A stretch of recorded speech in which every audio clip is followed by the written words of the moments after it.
పవన్ కళ్యాణ్ గారు మనం రీసెంట్గా ఆయన గురించి చాలా విషయాలు చెప్పుకుంటున్నాం. ముఖ్యంగా ఆయన చేసేటువంటి కార్యక్రమాల గురించి మనకు తెలుసు. మొన్న పెహల్గామ్ అటాక్లో మధుసూదన్ రావు గారు అన్న ఒక ఆయన చనిపోతే పవన్ కళ్యాణ్ గారు 50 లక్షలు ఇచ్చారు. అలాగే ఇప్పుడు నిన్న మురళీ నాయక్ ఒక జవాన్గా తను దేశభక్తిని నరాల్లో నింపుకున్నటువంటి వ్యక్తి.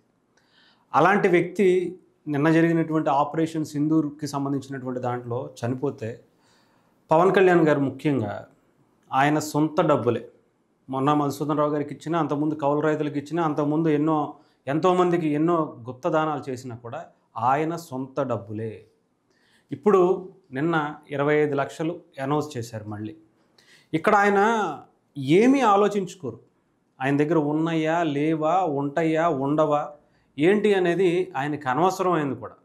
ఎందుకంటే పవన్ కళ్యాణ్ గారికి ఇవ్వాలి అనుకుంటే అది ఎక్కడి నుంచి అయినా సరే అప్పు చేసైనా తీసుకొచ్చి వాళ్ళకి ఇస్తారు.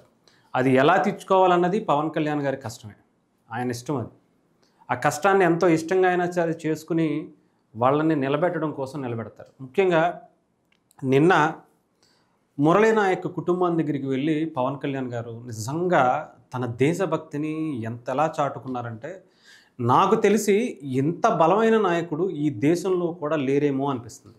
ఈవెన్ ఇంక్లూడింగ్ ఇప్పుడున్నటువంటి ఆంధ్రప్రదేశ్ గవర్నమెంట్ కూడా 50 లక్షల రూపాయలు అనౌన్స్ చేసి 3 ఎకరాలు 5 ఎకరాలు భూమి ఇచ్చి 300 అడుగులు, దాదాపు 300 సెంట్లు ఎంతో, 300 అడుగులో ఎంతో, దానికి ఒక ఇల్లు కట్టుకోవడానికి ఇల్లు, అవన్నీ కూడా ఇవ్వటమే కాకుండా ఒక ప్రభుత్వ ఉద్యోగం కూడా ఇస్తామని ఆంధ్రప్రదేశ్ ప్రభుత్వం తరపున అటు నారా లోకేష్ గారు, పవన్ కళ్యాణ్ గారు అనౌన్స్ చేసి, పవన్ కళ్యాణ్ గారు వ్యక్తిగతంగా ఇలాంటి వాటి చోటుకి వెళ్ళినా ఎక్కడికి వెళ్ళినా సరే ₹1 ఇవ్వటమే సరిపోతుంది.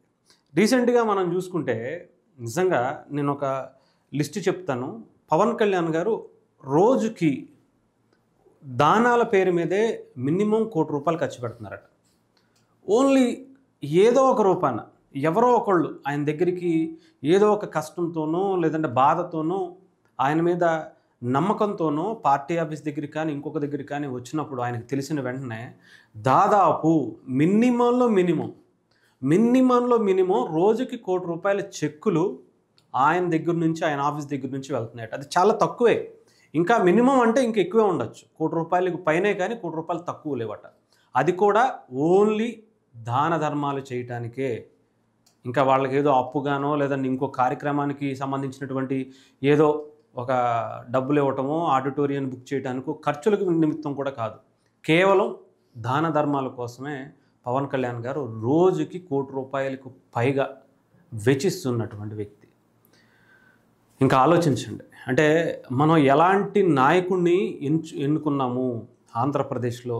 ఆయన ఇంకా నాకు తెలిసి సినిమాల్లో ఉన్నప్పుడైతే ఇంకా ఎక్కువ ఇచ్చేవాళ్ళేమో. ఇప్పుడు ఇంకా ఆయన పరిస్థితి సరిగ్గా లేదు. ఆర్థికంగా ఆయన దెబ్బతింటూనే ఉన్నారు.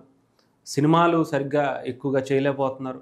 దాని నుంచి వచ్చేటువంటి రాబడి సరిగ్గా లేదు. ఆయనకి వేరే ఇన్కమ్ సోర్స్ లేదు. ఎక్కడ సిమెంట్ ఫ్యాక్టరీలు లేవు, ఎక్కడ పేపర్లు లేవు, న్యూస్ ఛానల్స్ లేవు, మైనింగ్లు లేవు.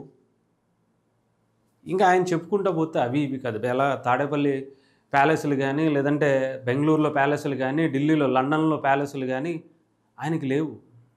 ఆయనకు ఉందల్లా ఆ సినిమా. కష్టమో నష్టమో ఆ సినిమా ద్వారా వచ్చే డబ్బునే ఆయన ఇప్పటి వరకు ఆయన కుటుంబాన్ని, అటు పార్టీని, ప్రజలకి కూడా ఆ దాంట్లో, అంటే మీరు ఆలోచించండి, అంటే ₹1,00,00,000 ఆయనకు, అంటే ఒక సినిమా చేస్తే ఒక 30 లేదా ఒక 100 కోట్ల వరకు వస్తే కనుక, ఒక 50 నుంచి 100 కోట్ల లోపు వస్తే, ఆయన కేవలం నెలకి రోజుకు ₹1,00,00,000 అంటే నెలకు ఎన్ని కోట్లు అవుతుందో ఆలోచించండి. ఓన్లీ దాన ధర్మాలకు సంబంధించి ఆయన ఖర్చు కానీ, ఆయన శాలరీస్ కానీ, ఆయనకి సంబంధించినటువంటి ఆఫీస్ మెయింటెనెన్స్ కానీ, ఆయన ఇంటి మెయింటెనెన్స్ కానీ, ఆయన పిల్లల భవిష్యత్తు గురించి కానీ ఎక్కడా కూడా పవన్ కళ్యాణ్ గారు ఆలోచించట్లే.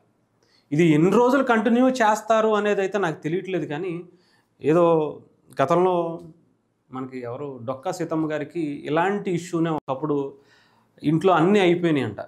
ఒక చిన్న గొలుసు ఒకటి ఉంటే దాన్ని పెట్టేసి మనం మళ్ళీ ఇంకా అన్నదానం చేయాలి అనే కార్యక్రమానికి వచ్చినప్పుడు ఒక బ్రాహ్మణుడు వచ్చి ఇంటికి వచ్చి, అమ్మ నాకు భోజనం పెడతావా అని అడిగాడట.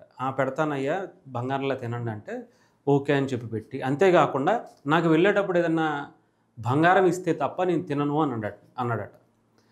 అయితే వచ్చినటువంటి అతిథిని తిరిగి పంపించడం ఇష్టం లేక ఆ ఉన్న గొలుసుని అక్కడ పెట్టి ఆయనకిచ్చి, ఎందుకంటే మన ఇంటికి వచ్చిన అతిథిని అటు పరమేశ్వరుడి స్వరూపంలో చూసుకుంటాం. అలాంటి దానికి ఆ తల్లి ఇచ్చేస్తే తిరిగి ఆయన అక్కడే పెట్టేసి, నువ్వు వెళ్ళేటప్పుడు నేను నీ ఇంటికి వచ్చానమ్మా అని చెప్పి పరమేశ్వరుడి రూపంలో కల్లోకి వచ్చి చెప్తాడట.